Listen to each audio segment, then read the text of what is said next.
कांटे की energy, work energy theorem हमने डिराइव किया था।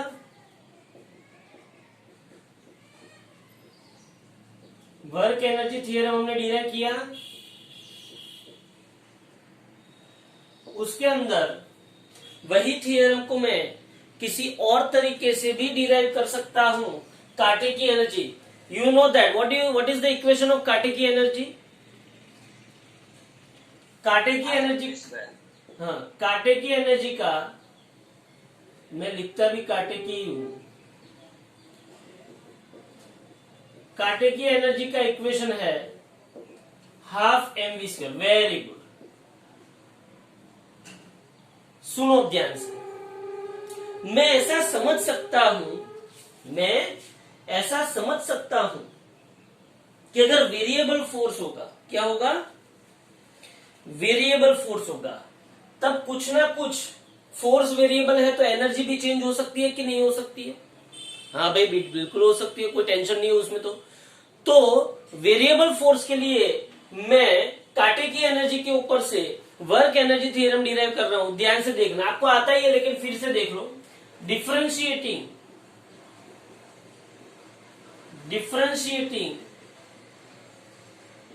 with respect to time on both the sides, मैंने दोनों बाजू टाइम के रिस्पेक्ट में डिफरेंशिएट किया। क्या मैं कर सकता हूं कि नहीं कर सकता हूं?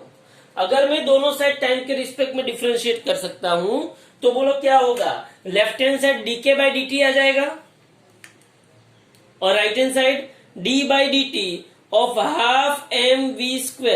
होगा कि नहीं होगा? अरे भाई बिल्कुल होगा। तो left hand side dk by dt मैंने टाइम के रिस्पेक्ट में दोनों साइड डिफरेंशिएट किया है, तो मैं यहां पे लिख सकता हूं dk by dt is equal to d by dt, और यहां पे आएगा मेरे पास हाफ mv²। रेडी?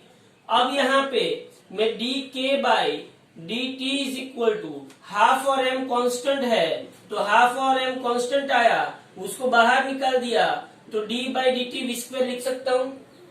बिल्कुल लिख सकता हूं। तो यहां पे dk by dt is equal to half m को बाहर निकाला। बोलो v² का डिफरेंशिएशन क्या होगा? v² का डिफरेंशिएशन 2v, v² का 2v, और मैं टाइम के रिस्पेक्ट में डिफरेंशिएट कर रहा हूं। समझना ध्यान से, टाइम के रिस्पेक्ट में डिफरेंशिएट कर रहा हूं, इसलिए v² का 2v और v का क्या आएगा? dv by dt। Am I right और रॉन्ग? यहां तक किसी को कोई प्रॉब्लम, कोई दिक्कत, कोई परेशानी? v² का 2v और v का क्या आएगा? dv बाई dt, क्योंकि मैं किसके रिस्पेक्ट में डिफरेंशिएशन कर रहा हूं? टाइम के रिस्पेक्ट में। ओके, अब यहां पे देखो, तो dk by dt is equal, 2 ने 2 को मारा, तो यहां पे क्या आएगा? mv dv बाई dt आएगा। बोलो यहां तक सब क्लियर है?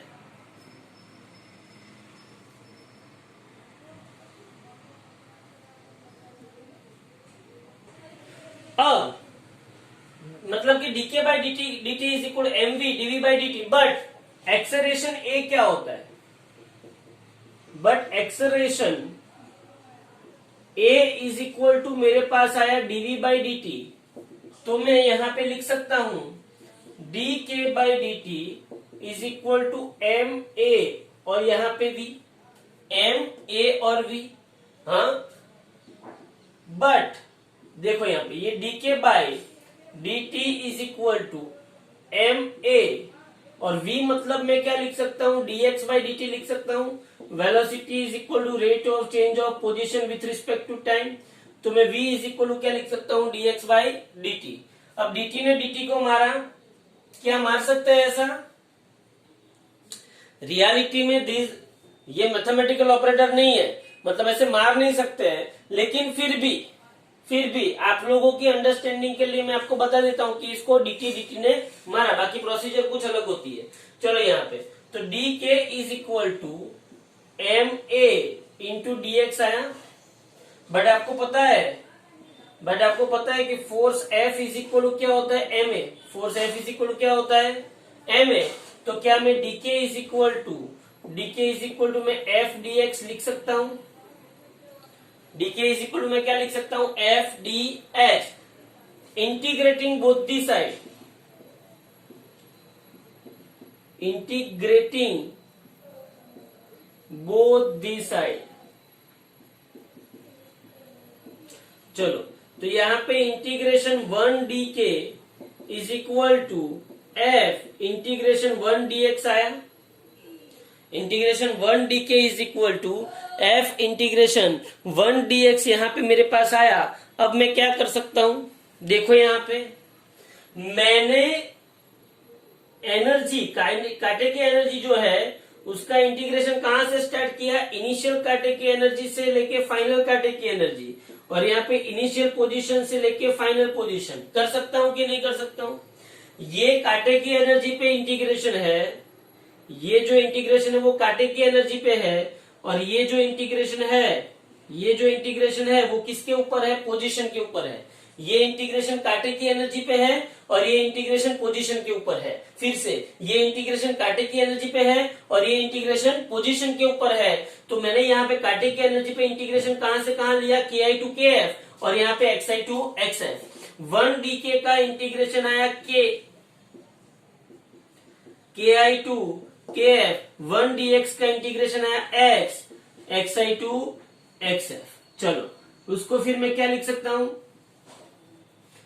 अपर लिमिट माइनस लोअर लिमिट। तो यहाँ पे k की जगह पे अपर लिमिट kf है और लोअर लिमिट ki, तो kf minus ki is equal to f, यहाँ पे xf माइनस xi।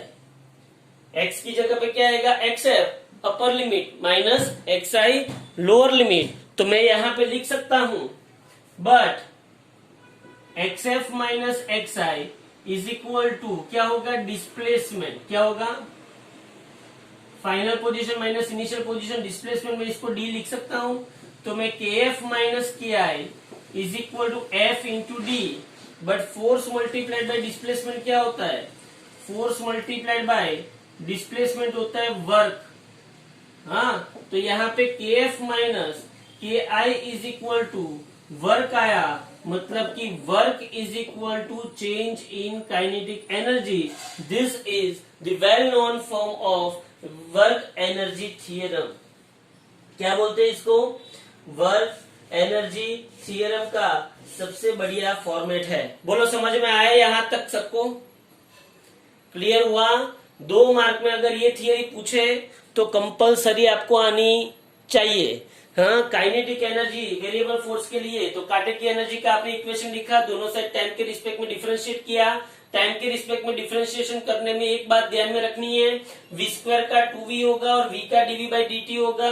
2 कट हुआ तो ये इक्वेशन मुझे मिला। इसमें आपको dv बाई dt को a लेना है और v को dx बाई dt लेना है। dv बाई dt को क्या लेना है, a, और v को आपको क्या लेना है, dx by dt। dt cut, ये इक्वेशन आया। ma को f ले लो, इंटीग्रेशन कर दो, आपको वर्क एनर्जी थियरम मिल जाएगा। क्लियर। उसके बाद एक बहुत बड़ी थियरी है जो मैं आपको मंडे चलाऊंगा, समझना ध्यान से, ध्यान से सुनना। एक नॉर्मल क्वेश्चन पूछ रहा हूं, सबकी नजर यहां पे, सबकी नजर यहां पे। एक नॉर्मल क्वेश्चन पूछ रहा हूं। पहले तो पहले एक नॉर्मल क्वेश्चन। चलो, क्वेश्चन ये है कि एक 50 ग्राम का बॉब है, mass of bob m is equal to 50 gram. ये बॉब यहां पे ए पॉइंट पे है, समझना ध्यान से। ये बॉब ए पॉइंट पे है, बराबर है। यहां से इस बी पॉइंट का डिस्टेंस 1.5 मीटर है। इस बॉब को ए पॉइंट से बी पॉइंट पे गया। ये बॉब कहां से कहां गया, ए पॉइंट से बी पॉइंट गया, समझना ध्यान से। ये बॉब ए पॉइंट से कहां गया, बी पॉइंट पे गया। पेंडुलम का ये बॉब ए पॉइंट से बी पॉइंट पे गया, बराबर है। तो बी पॉइंट पे उसकी काइनेटिक एनर्जी क्या होगी? चलो कौन बताएगा? ये बी पॉइंट है, इस बॉब को मैंने ए पॉइंट से रिलीज किया, ये लेंथ भी 1.5 मीटर है, ये पेंडुलम का ये पेंडुलम की स्ट्रिंग है, ये बॉब है, बॉब को ए पॉइंट से रिलीज किया और बी पॉइंट पे आया, बॉब को ए पॉइंट से रिलीज किया और बी पॉइंट पे आया, तो find the kinetic energy of bob at point B. बोलो क्या होगा? क्या होगा बोलो? ए पॉइंट से बॉब को रिलीज करके बी पॉइंट पे लाया, तो according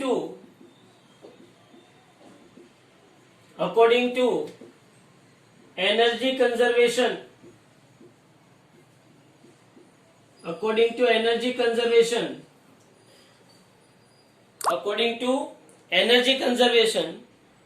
potential energy, according to energy conservation potential energy of bob at point A is equal to kinetic energy of bob at point B। समझना ध्यान से, सीधी सी बात है कि पोटेंशियल एनर्जी जो बॉब की ए पॉइंट पे होगी, पोटेंशियल एनर्जी जो बॉब की ए पॉइंट पे होगी, जब मैं यहाँ पे मैंने उसको पकड़ा हुआ है, यहाँ पे पोटेंशियल एनर्जी कुछ है, जब मैं इसको रिलीज करूंगा तो वो पोटेंशियल एनर्जी कंप्लीटली किस में कन्वर्ट हो जाएगी? काइनेटिक एनर्जी में कन्वर्ट हो जाएगी। किस में कन्वर्ट हो जाएगी? काइनेटिक एनर्जी में। तो potential energy of bob at point A is equal to kinetic energy of that bob at point B. तो kinetic energy at point B is, अच्छा, potential energy at point A is mgh is equal to kinetic energy at point B। तो kinetic energy at point B is equal, मास कितना है? 50 ग्राम, तो 50/1000, G कितना? 10 ले लो, और ये 1.5 लेना पड़ेगा। ओके, इसको सॉल्व करोगे तो आपको kinetic energy at point B मिल जाएगी। क्या करोगे? 0 0 0 0 कट हुआ, 15/10, 15/10, 15×5 क्या होता है? ओके, अब यहां पे देखो, ये आपको kinetic energy at point B मिल गई। अब मैं जो आपको सम देने जा रहा हूं, ध्यान से इसको ऑब्जर्व करना, थोड़ी तकलीफ होगी, टेंशन नहीं है, इसलिए ये सम आपको दे रहा हूं। पोटेंशियल एनर्जी का इक्वेशन मुझे दिया हुआ है, पोटेंशियल एनर्जी का इक्वेशन मुझे दिया हुआ है, u of x is equal to x³/3 minus x²/2, x³/3 minus x²/2, ये पोटेंशियल एनर्जी का इक्वेशन दिया हुआ है। Okay, see what this equation want to be say, कि potential energy is the function of position x, x की value यहां पे change होती जाएगी, तो क्या पोटेंशियल एनर्जी चेंज होती जाएगी? x की वैल्यू चेंज होगी तो पोटेंशियल एनर्जी भी क्या होगी? चेंज कंपलसरी होगी। समझो आप यहाँ पे ये इक्वेशन क्या कहना चाहता है कि x की वैल्यू चेंज होगी तो पोटेंशियल एनर्जी भी चेंज होगी। If it's mechanical energy is 2 joule, मतलब टोटल मैकेनिकल एनर्जी उसने 2 जूल दी है, या तो टोटल एनर्जी उसने कितनी दी है? 2 जूल, बराबर है। तो उसने ऐसा पूछा है कि इट्स मैक्सिमम स्पीड क्या होगी? Find maximum speed. बहुत ही बढ़िया क्वेश्चन,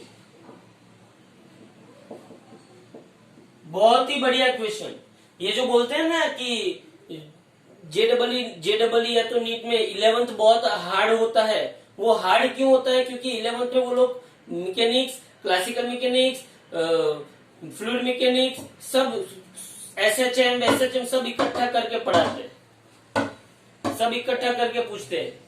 देखो यहाँ पे आपको यहाँ पे पूछा गया है कि काइनेटिक एनर्जी मतलब मैक्सिमम स्पीड कहाँ पे होगी? सी मैक्सिमम स्पीड पूछी है, इसका मतलब ये हुआ कि काइनेटिक एनर्जी मैक्सिमम होगी? नहीं पता चला। मेरे स्टेटमेंट को आप फॉलो करो, उसने मैक्सिमम स्पीड पूछी है, इसका मतलब ये हुआ मैक्सिमम स्पीड पूछी, इसका मतलब ये हुआ कि उसने मैक्सिमम काइनेटिक एनर्जी पूछी है।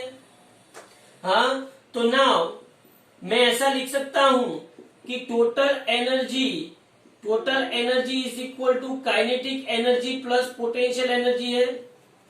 अब उसने मैक्सिमम स्पीड पूछी है, इसका मतलब ये हुआ कि उसको काइनेटिक एनर्जी क्या चाहिए, मैक्सिमम। अब टोटल एनर्जी तो ऑलवेज क्या होती है, कांस्टेंट। क्या होती है, फिर से बोल रहा हूं, टोटल एनर्जी ऑलवेज क्या होती है, कांस्टेंट। काइनेटिक एनर्जी उसने क्या पूछी है, मैक्सिमम। तो पोटेंशियल एनर्जी क्या होनी चाहिए, टोटल एनर्जी कांस्टेंट है, काइनेटिक एनर्जी मैक्सिमम पूछी है, तो पोटेंशियल एनर्जी क्या होनी चाहिए, मिनिमम होनी चाहिए। समझना ध्यान से, ये कांस्टेंट है तो ये बढ़ा तो ये घटा, ये कांस्टेंट है, अगर काइनेटिक एनर्जी घटी तो पोटेंशियल एनर्जी बढ़ी, मतलब ये वाइसा वर्सा है। तो समझना ध्यान से, क्या बोला मैंने कि टोटल एनर्जी क्या है, कांस्टेंट है। क्या है टोटल एनर्जी, कांस्टेंट। क्या है total energy, constant. Total energy constant है और काइनेटिक एनर्जी उसने मैक्सिमम पूछी है, तो पोटेंशियल एनर्जी क्या होनी चाहिए, मिनिमम। क्या होनी चाहिए, पोटेंशियल एनर्जी मिनिमम। अब ध्यान से समझना, एक कंडीशन है, ये कंडीशन आपको याद होनी चाहिए, ये कंडीशन आपको याद होनी चाहिए। क्या कंडीशन है, फिर से बोल रहा हूं, कंडीशन ये है, for minimum potential energy, for minimum potential energy दो चीज होनी चाहिए। क्या क्या, एक तो du by D x is equal to 0 होना चाहिए, और दूसरा d square u by D x square less than 0 होना चाहिए। फिर से du by D x is equal to 0 और d square u by D x square greater than क्या होना चाहिए, 0। क्या आपको ये कंडीशन पता है, याद रखना कि कभी भी कोई भी फंक्शन को आपको मैक्सिमम या तो मिनिमम बताना है, तो ये दो कंडीशन आपको पता होनी चाहिए। फिर से, फॉर पोटेंशियल एनर्जी मिनिमम एक कंडीशन क्या होनी चाहिए, d you by D x is equal to 0, और दूसरी कंडीशन क्या होनी चाहिए, d square u by D x square is greater than 0। मैं समझाता हूं, इसको पूरा अच्छी तरीके से ध्यान से समझो। पहली कंडीशन है d you by D x is equal to 0। इसका मतलब ये हुआ कि इस फंक्शन का x के रिस्पेक्ट में डिफरेंशिएशन क्या आना, डिफरेंशिएशन 0 ले लो तो आपको क्या मिलेगा, देखो d by D x of u मतलब कि इज इक्वल टू 0 होना चाहिए, मतलब कि d बाई डी एक्स, बोलो इसका डिफरेंशिएशन करना है, x cube by 3 minus x square by 2 is equal to 0। इसका डिफरेंशिएशन कैसे करोगे, इसका डिफरेंशिएशन कैसे करोगे, 1/3 एक्स क्यूब का क्या होगा 3x square minus 1/2 x square का क्या होगा 2x is equal to 0। 3 cut हुआ, 2 कट हुआ, x square minus x is equal to 0। X common निकला तो x square minus 1 is equal to 0। तो मैं यहाँ पे x इज इक्वल टू 0 और x square minus 1 is equal to 0 लिख सकता हूं। बोलो x इज इक्वल टू 0, तो सीधी सी बात है x इज इक्वल टू 0 पे तो वो मिनिमम होगी ही, लेकिन x square minus 1 is equal to 0। X square minus, समझ में आ रहा है मैं जो बोल रहा हूं वो, यहां पे अच्छा एक काम कर, यहाँ पे x कॉमन निकल दिया तो x minus 1 is equal to 0, तो x इज इक्वल टू 0, समझ में आया ना। x कॉमन निकाला तो एक x बचा तो x इज इक्वल टू 0 और x minus 1 is equal to 0, तो x is equal to plus 1 meter. मतलब ये क्या कहना चाहता है, पोटेंशियल एनर्जी मिनिमम या तो x इज इक्वल टू 0 पे होगी या तो x is equal to plus 1 पे होगी। बोलो हाँ की ना। यहां पे मैं x इज इक्वल टू 0 रखूंगा तो u क्या हो जाएगा 0, और यहां पे मैं x इज इक्वल टू 1 रखूंगा 1/3 माइनस 1/2 तो उस टाइम पे भी पोटेंशियल एनर्जी क्या होगी, मिनिमम। बोलो यहां तक पता चला, यहां तक पता चला, मुझे 2 पॉइंट मिले। ओके, अब दूसरी कंडीशन, दूसरी कंडीशन क्या है, D square u by D x square is greater, must be greater than 1 आना चाहिए, मस्ट बी ग्रेटर देन 1। चलो पहले D square u by D x square ढूंढते हैं। D square u by D x मतलब क्या, D by D x D you by D X, ये पता चला कि नहीं चला। D square u by D x square का मतलब क्या हुआ, D by D x into D you by D x. D you by D x क्या है आपके पास, D you by D x क्या है आपके पास, D you by D X ये है एक्स स्क्वायर माइनस एक्स है, तो यहां पे एक्स स्क्वायर माइनस एक्स, बोलो एक्स स्क्वायर का डिफरेंशिएशन 2x और x का क्या होगा 1, तो बोलो D square u by D x square क्या होना चाहिए, 2x माइनस 2। अब यहां पे आप रखो, चलो x इज इक्वल टू 0 रखोगे, at x is equal to 0, at x is equal to 0 d square u by D x square क्या होगा बोलो तो। सी मुझे पोटेंशियल एनर्जी मिनिमम के लिए मुझे 2 पॉइंट मिले, एक x इज इक्वल टू 0 मिला और एक x इज इक्वल टू 1। उन दोनों में से कौन सा पॉइंट राइट है वो ये दूसरी कंडीशन से चेक होगा। नहीं समझ में आया, फिर से पोटेंशियल एनर्जी मिनिमम के लिए मैंने D you by D x किया तो मुझे कितने पॉइंट मिले, 2 पॉइंट मिले। इन दोनों पॉइंट में से कौन सा पॉइंट राइट है, कौन सा पॉइंट हमें लेना है वो ये दूसरी कंडीशन से चेक होगा कि जिसमें D square u by D x square greater than 0 है। क्या D square u by D x square greater than 0 condition जिसमें फॉलो होती है वही पॉइंट हमारा पक्का मिनिमम पोटेंशियल एनर्जी वाला है। तो यहां पे देखो, अगर मैं x इज इक्वल टू 0 रखता हूं तो D square u by D x square, देखो यहाँ पे 2 इंटू 0 माइनस 1 क्या हो जाएगा, -1 हो जाएगा। क्या हो जाएगा, -1। -1 ग्रेटर देन 0 है कि लेस देन 0 है, लेस देन 0, मतलब कि ये पॉइंट नहीं है।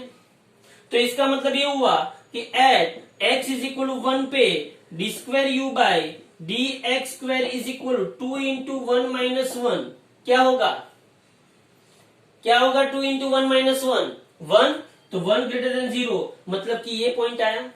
मतलब कि x इज इक्वल टू +1 पे ही पोटेंशियल एनर्जी क्या होगी, मिनिमम होगी। बोलो यहां तक पता चला। तो ये सब कहानी मैंने किसके लिए की, सिर्फ ये ढूंढने के लिए कि पोटेंशियल एनर्जी मिनिमम कहां पे होगी। तो पोटेंशियल एनर्जी मिनिमम कहां पे होगी, x इज इक्वल टू 1 पे। अब आप ऐसा बोलोगे कि ये सब करने की जरूरत क्यों थी, अरे भाई x की तो इनफाइनाइट वैल्यू है, कितनी इनफाइनाइट, 0 1 2 3 4 5 6 7, कहां पे आप ढूंढने जाओगे, सब में रखोगे पोटेंशियल एनर्जी, नहीं। तो ये इसकी मेथड याद रखना, मिनिमम पोटेंशियल एनर्जी के लिए 2 कंडीशन फुलफिल होनी चाहिए। अब मुझे मिला x इज इक्वल 1, अब x इज इक्वल टू 1 रख के, x इज इक्वल टू 1 रखो तो मुझे पोटेंशियल एनर्जी मिलेगी, हाँ। मुझे टोटल एनर्जी पता है, हाँ। तो बोल मुझे काइनेटिक एनर्जी मिलेगी कि नहीं मिलेगी। x इज इक्वल टू 1 रखो, x इज इक्वल टू 1 रखो, चलो फटाफट x इज इक्वल टू 1 रखो। तो चलो x इज इक्वल टू 1 रखेंगे तो पोटेंशियल देखो, टोटल एनर्जी 2 है, kinetic energy 1/2 mv square max plus x is equal to 1 रखो, यहाँ पे कितना आता है जल्दी से बोलो, x is equal to 1/3 minus 1/2 कितना आता है, 1/3 माइनस 1/2 कितना आता है बोलो जल्दी से, 2 माइनस 3/6 माइनस 1/6 आएगा। अरे भाई हाके ना तो बोलो, तो कितना आएगा -1/6, ये -1/6 को यहाँ पे ले जाओ तो +1/6, तो 2 + 1/6 इज इक्वल 1/2। m कितना है, मास कितना है ब्लॉक का, ब्लॉक का मास कितना है 1 किलोग्राम, मतलब m 1 हो गया, तो v स्क्वायर मैक्स। बोलो इसको सॉल्व करो, 6 दूना 12, 12 + 1 13, 13/6 is equal to 1/2 v square max. तो बोलो आंसर क्या आएगा जल्दी से बोलो, जल्दी से बोलो आंसर क्या आएगा, 13 दूना 26, तो v square max is equal to 26/6। 26/6, तो उसके ऊपर से आपको V मैक्स मिल जाएगा। क्लियर? हाँ, तो एक बार अच्छी तरीके से इसको सॉल्व करना, ट्राई करना। आप लोगों को लगता है कि 6 चैप्टर इजी है, लेकिन ऐसे सम आ जाएंगे तो वाट लग जाएगी।